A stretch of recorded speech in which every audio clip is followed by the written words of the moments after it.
If Cadillac announced that they were doing an all-new V series with 615 horsepower, 650 pound-feet of torque, the quickest Cadillac ever with 0 to 60 in 3.3 seconds, a lot of enthusiasts would be really excited until they clarified that it was going to be all electric. The first ever fully electric V series. That's when some of the controversy starts, because there are still a lot of people who aren't fully on board with EVs in general. But I gotta say, Cadillac is doing a very good job trying to please all the aspects of the automotive enthusiast community and just automotive shoppers in general, because you do have the first ever electric V series here with the LYRIQ-V, but you also still have the Escalade V, which has a supercharged V8 that makes it sound like the world is ending. We still have the Black Wings, the CT5V Blackwing with a supercharged V8, rear-wheel drive, manual transmission. They're really doing a good job hitting all the bases. But here with the LYRIQ-V, the first ever full EV V series, another point of clarification, remember, V is not what we used to think of V when it was like the CTS V, right? That is now Blackwing. V is that mid-tier sporty. It reminds me a lot of what Audi does with S versus RS. So you have the SQ5, the S4, S5, and so forth. It's sporty, it's luxurious, but it's not meant to be the all-out, angry, aggressive, track-focused version, which is why the LYRIQ-V does make sense. Although V is interesting now, because now you have electric V, LYRIQ-V, and you also have the Escalade V with the supercharged V, and those are polar opposites of personalities, but they both have a V badge. Anyways, we've driven one of these when it first came out, and I liked it. I've always really liked the LYRIQ. I thought it looked really cool. The interior is really nice. It was smooth, quiet, a great luxury EV crossover, but not sporty at all. So that's what the V series here aims to address. It's definitely quick, but what does it feel like to live with? We're gonna find out. This one has been optioned to about $85,000, which is a lot of money, but cars are very expensive, and this is still a Cadillac luxury EV with over 600 horsepower. Let's see what it's like to live with. Starting off with a quick little day trip down to Ohio. It's about a 2-hour drive, 110-ish miles. I'll make it there fully on a charge, but I'll charge up down there and then on the way back. So let's hit the road. Enjoy it while it lasts. One of the last GM EVs that still has Apple CarPlay. Actually, I think it's one of the last GM vehicles, because they're getting rid of CarPlay for everyone. Very controversial decision. Onto the freeway and super cruise on. We'll go ahead, set our speed.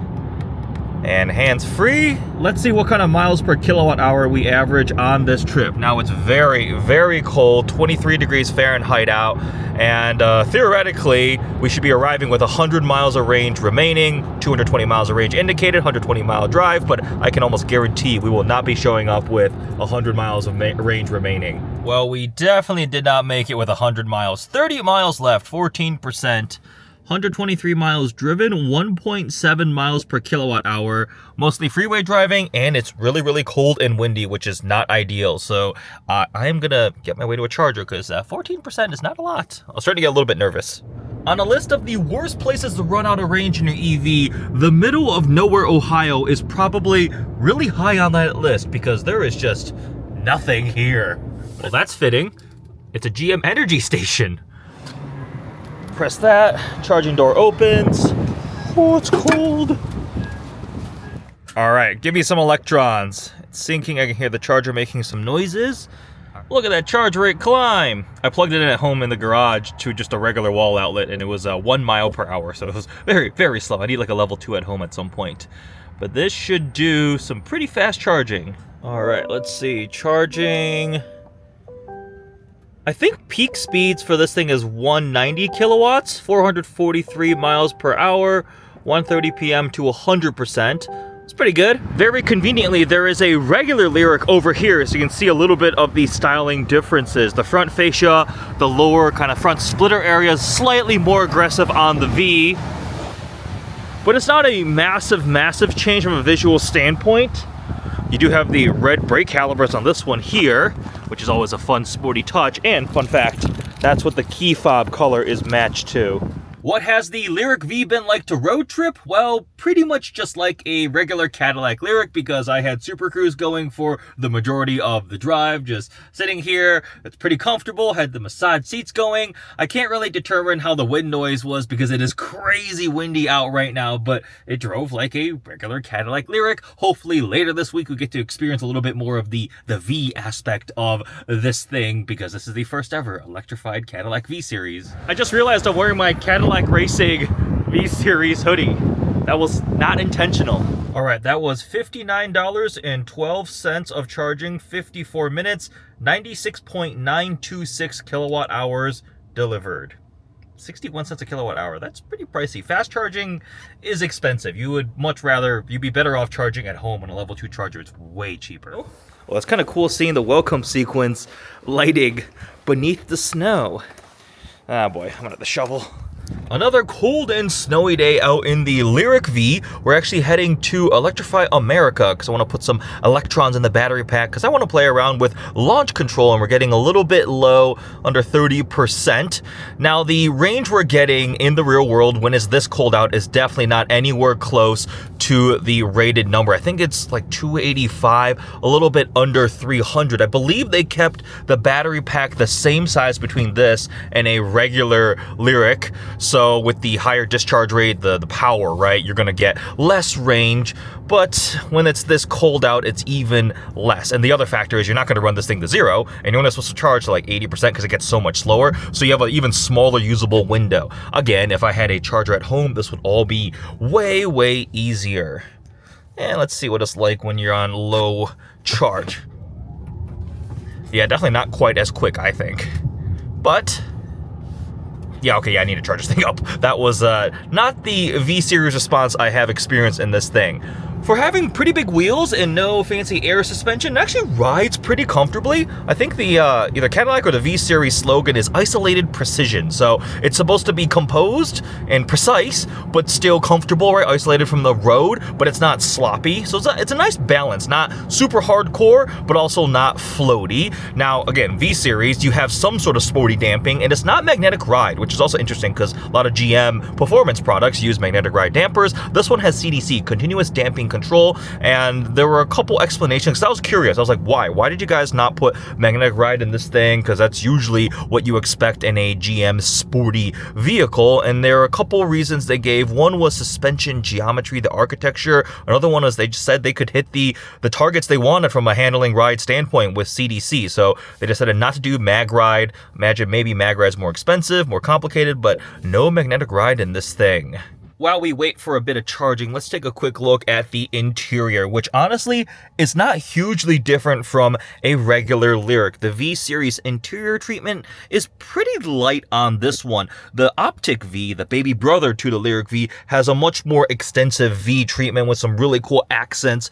But here, everything is still very, very nice. The LYRIQ itself is a great basis. They debuted the whole no part spin special policy with the LYRIQ. So everything you see and touch is unique to Cadillac. You're not going to find window switches from a Buick or a Chevrolet or anything. Everything is much nicer, right? So we have the rotary dial here, the Cadillac logo in the middle. Now we do get a V-Series badge here on the steering wheel, and then the Cadillac logo migrates down there, and there's a little V button on the steering wheel thing itself.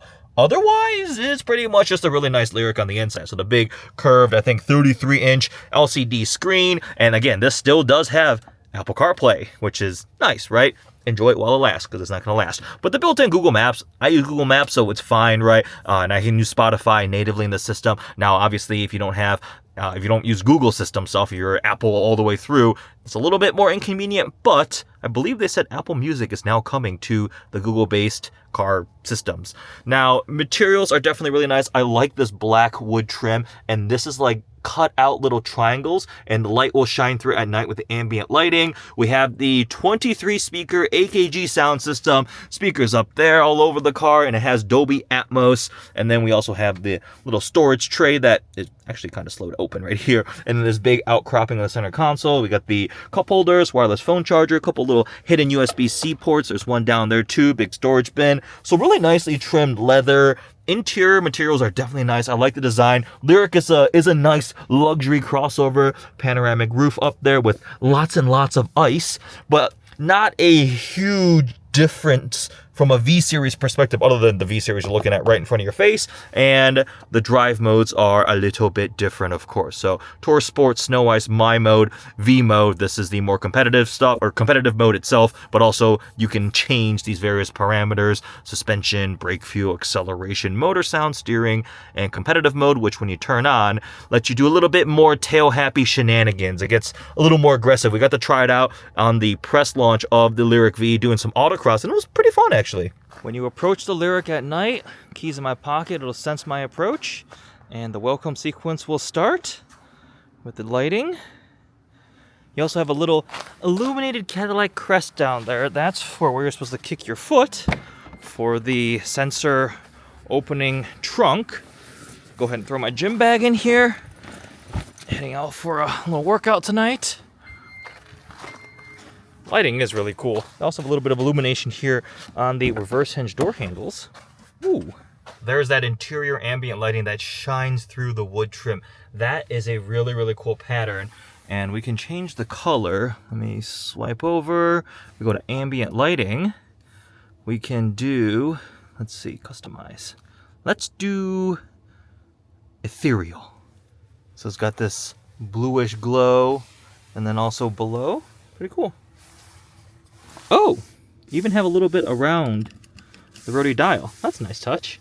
Listen to the generated motor sound when you do launch control.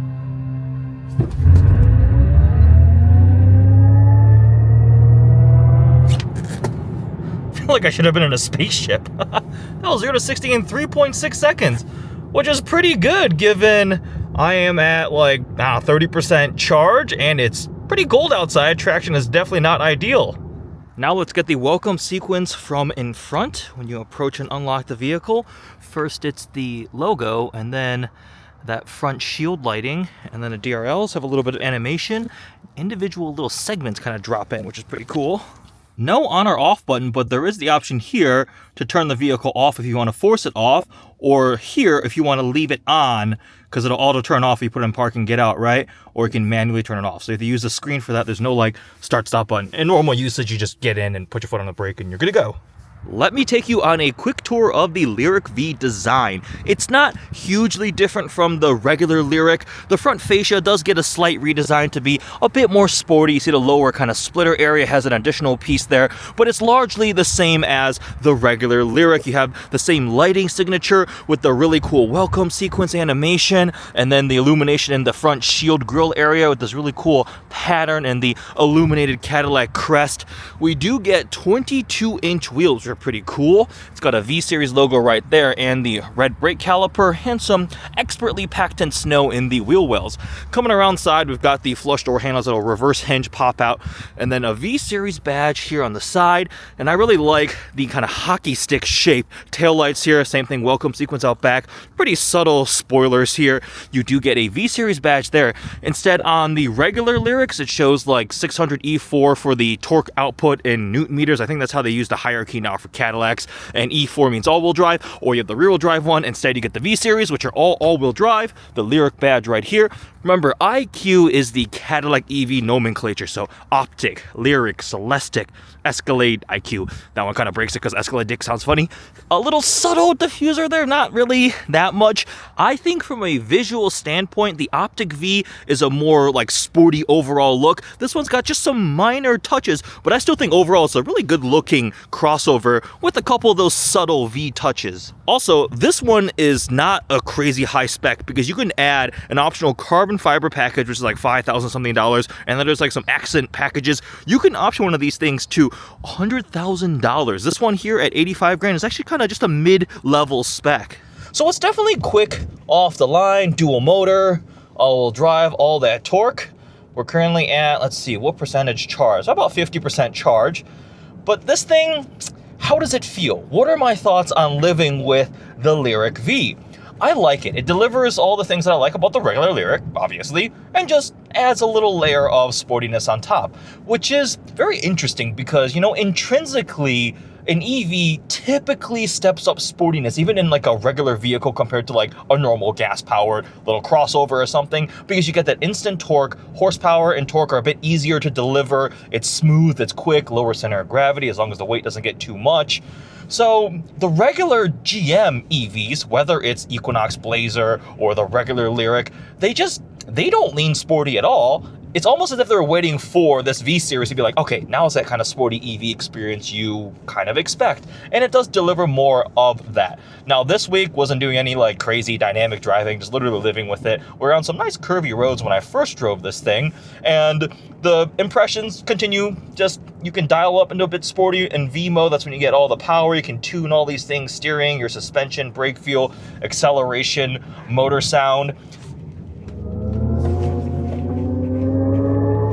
But it's like drama-free quick. I was remarking with a friend how almost pedestrian this thing makes 0 to 60 in a low 3-second range feel. The other car I have in the garage this week is an Audi RS6 Performance, $160,000 twin turbo V8 powered super wagon, and that thing will also do 0 to 60 in about the same speed. 0 to 60 in about 3.2, 3.3, but that thing has it's like scrabbling for grip, it's making all the noise, and it's all this drama. It's like the polar opposite. This thing just kind of does it, and you just go.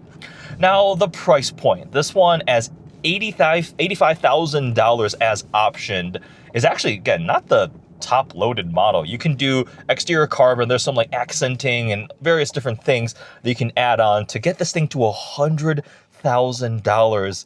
And that is a lot of money. On paper, the specs are definitely there. You get Super Cruise, so hands-free driving. The range is okay, about what you expect in an EV of this size and segment. It's fun, it's quick, it's got luxury features. The interior is definitely very nice. Great sound system. But did I absolutely fall in love with it? I can't say that I'm like infatuated with the LYRIQ-V. It's a good daily EV, but really the Optic V is the one that's sticking out to me a little more. It's a little bit smaller, feels a little more dynamic, a little bit more fun, definitely also very, very quick. Like, this thing is cool. It's definitely cool. But V-Series has me a little bit confused right now because they have this and then they have the Escalade V, right? The Escalade V is not a Blackwing badge model. It does get the supercharged V8. It sounds utterly ridiculous. It's enormous, it's crazy, but like those are such disparate, completely different automotive experiences. It's kind of yelling at me about keeping my eyes on the road. I am paying attention. I just have a camera in my face. I promise it's not blocking my line of sight. It's okay, car. It's okay. Relax. Yeah, just really interesting where V is in the different spectrums, right? Will we get a next generation gas-powered super Cadillac sedan? I think so. I think they're backtracking. At one point they said this generation was the end. The Blackwings, everything forward was going to be this formula. Electric. And I'm actually kind of curious to see what Cadillac would think a Blackwing EV would be like. Would it be a tire shredding drift monster? Maybe. We'll see. BMW's playing around with that. I mean, there's different sporty EVs out there, super EVs, but we'll see where they continue to evolve, taking it forward. This thing has been nice to daily drive and live with.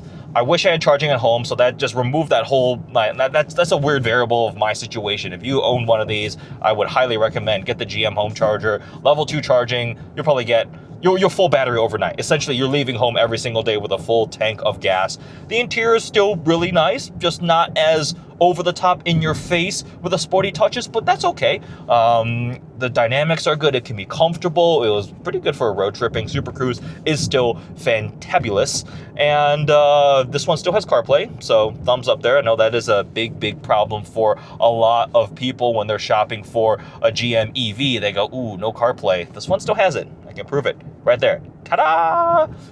Or just use the built-in systems. Let's see, any other final thoughts? Cross-shopping this against other options. You have the Genesis, that's not really sporty, like with their EV. I mean, the GV60 Magma, but that's, I think, a size smaller. So that's more like an Optic V competitor. Audi has the SQ6 e-tron. I'm getting all the nomenclatures confuzzled. There's the Macan EV, which can get this expensive. Macan EVs are pretty pricey, especially when you go up the trim level. So, see, manufacturers are offering these things. What do you think? LYRIQ-V, interested as a good daily driver. I'm curious to see how these sell, what the lease rates are looking like, if they're going to incentivize them. This is pretty crappy tarmac, and it's handling it pretty well. You definitely feel it, but the dampers are able to respond. I'm currently in V mode still. So there we go.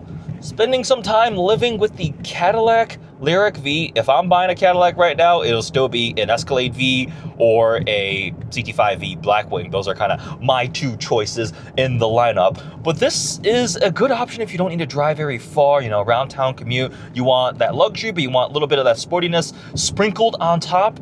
The V series continues to evolve and change. We'll see where they take it next. Hope you guys enjoyed this vlog. Thanks for watching.